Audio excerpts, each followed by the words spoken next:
Anyone who looks at me today only sees a fragile old woman with silver hair and trembling hands.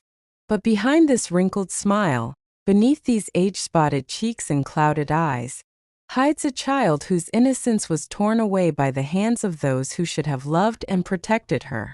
The deepest scars are those no one can see, the ones etched into the soul, invisible yet ever present, shaping every breath, every heartbeat, every whispered prayer in the dark.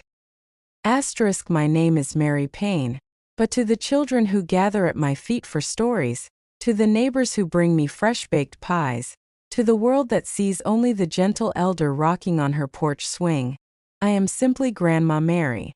At 87 years old, I have carried a secret for over 7 decades. A secret that has festered like a slow poison, a shadow that clung to me even on the brightest days. #Oakridge. A town of secrets. I was born and raised in Oakridge, a sleepy town nestled in the rural heart of Georgia, where the sun rose lazily behind the Blue Ridge Mountains and set in a blaze of orange and gold, as if God himself had dipped his brush in fire and painted the sky. It was the kind of place where church bells marked the hours, where the scent of honeysuckle clung to the air, and where everyone knew everyone else's business, except the truths that festered behind closed doors. Our house stood slightly apart from the town square, at the end of a dirt road that turned to thick, cloying mud when the rains came. It was a simple wooden structure, its white paint peeling like sunburnt skin, with a sagging front porch where my father would sit after long days, sipping bitter black coffee and watching the world pass by. My father. The gardener with gentle hands. Oh, but my father, Mr. Anthony Payne was a man worth remembering. A gardener by trade, his hands were calloused from years of labor, yet they held a tenderness that could coax life from the most stubborn earth. He worked the gardens of Oakridge's wealthiest families, but his pride and joy was Mrs. Cecilia's rose garden, just beyond the curve of our road. "Mr. Anthony, you're no mere gardener, you're an artist," Mrs. Cecilia would say, her voice warm with admiration, and my father's eyes would shine like stars reflected in a still pond. He woke before dawn, his footsteps soft as he washed his face in the aluminum basin in the yard, the cold water biting his skin. He drank his coffee strong and black, the steam curling in the crisp morning air, careful not to wake my mother. Then with a soft whistle, a tune I'd recognize even now decades later, he'd set off to work, the scent of earth and dew trailing behind him. I was his shadow, his special helper, as he called me. At 9 years old, I knew the names of every flower in Oakridge, the way some children know fairy tales. "Plants are like people, Mary," he'd say, kneeling beside me in the soil. Each one needs different care to grow strong. My mother. The storm behind closed doors. My mother, Helen Payne, was another story entirely. For as long as I could remember, she had bad days. Days when she wouldn't rise from bed, when her sobs echoed through the house like a wounded animal, when she'd hurl dishes at the wall, screaming at phantoms only she could see. "Your mother is sick in the head, Mary," my father would murmur, his voice heavy with sorrow. It's not her fault. We must be patient. Impatient he was. A saint's patience. On her rare good days, she'd hum as she baked pumpkin pies, the scent of cinnamon and nutmeg wrapping around us like an embrace. She'd braid my hair with surprising gentleness, her fingers deft as they wove the strands together. But those moments grew fewer, swallowed by the darkness that lived inside her. Most days she moved through the house like a ghost, her eyes vacant, her words sharp as broken glass. She resented my father, resented me, for trapping her in a life she never wanted. Why does this girl need schooling?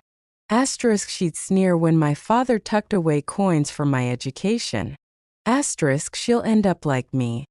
A wife, a mother, a prisoner. Asterisk hashtag. The last good day the morning my father died was unremarkable. The sky was a flawless blue, the kind of blue that makes you believe in heaven. The cicadas sang as if they knew something I didn't. And the night blooming jasmine, out of season, perfumed the air with its sweetness. Before leaving, my father paused at the door, his hand resting on the frame. He turned back and his smile, oh that smile held the weight of 1,000 unspoken words. Take care of your mother, Mary, he said softly. And never forget how much your father loves you. I waved, careless, ignorant of the finality in his words. By sunset he was gone. Hashtag. The night the world shattered, Mr. Juvenile, my father's co-worker, came to deliver the news. His hat twisted in his hands, his voice cracking like dry kindling. His heart just stopped. The doctor said it was quick. He didn't suffer.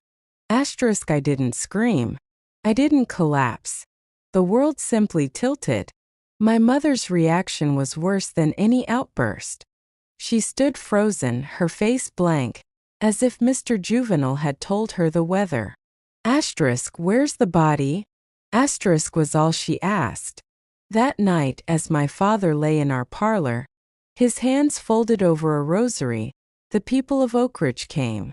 They brought casseroles and condolences, their voices a murmur of Mr. Anthony was a good man, and such a tragedy. Mrs. Cecilia arrived first. She pulled me into her arms, and for the first time since the news, I wept great, heaving sobs that shook my small frame. My mother sat in the corner silent, not grieving, waiting. Hashtag. The monster awakens 2 weeks after the funeral, the mask slipped. I was in the yard, staring at my father's withering plants, when my mother appeared in the doorway.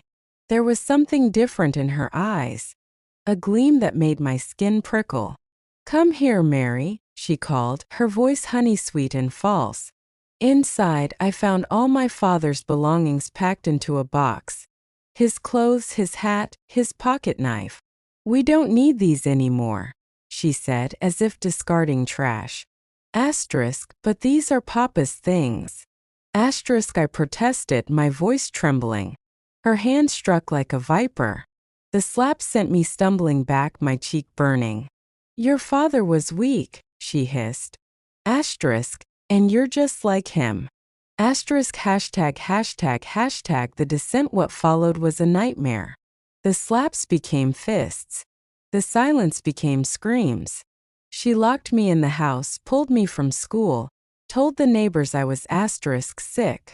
And then he came, Mr. Walker, a man with snake's eyes and wandering hands. My mother brought him home like a stray dog, and that first night, he crept into my room, his breath reeking of whiskey. I won't recount the horrors that followed. Some wounds are too deep for words. Hashtag.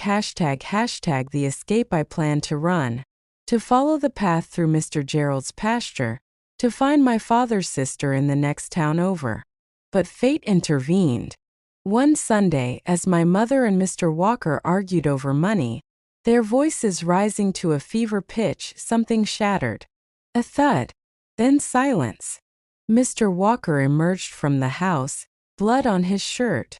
He walked right past me, as if I were invisible.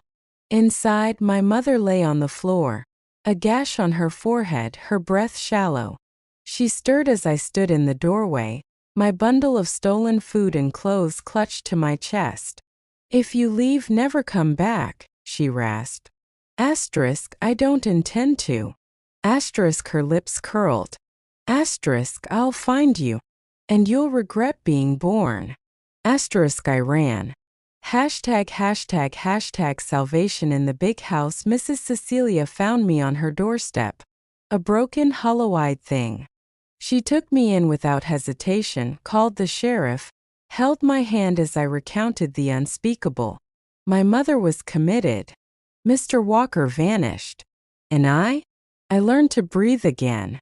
Hashtag, hashtag, hashtag a life rebuilt. Mrs. Cecilia became my guardian, my savior.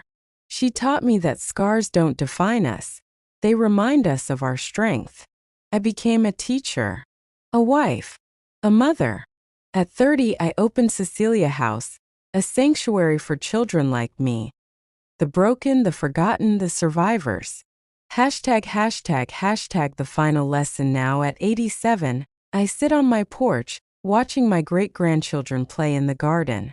The roses are the same ones my father tended. The love is the same love Mrs. Cecilia gave me. The scars remain, but so does the joy. The deepest wounds, I tell the children who come to Cecilia House *, are the ones that teach us how to heal others. *, and if my story does nothing else, I hope it teaches you this. No night lasts forever. Dawn always comes. ***.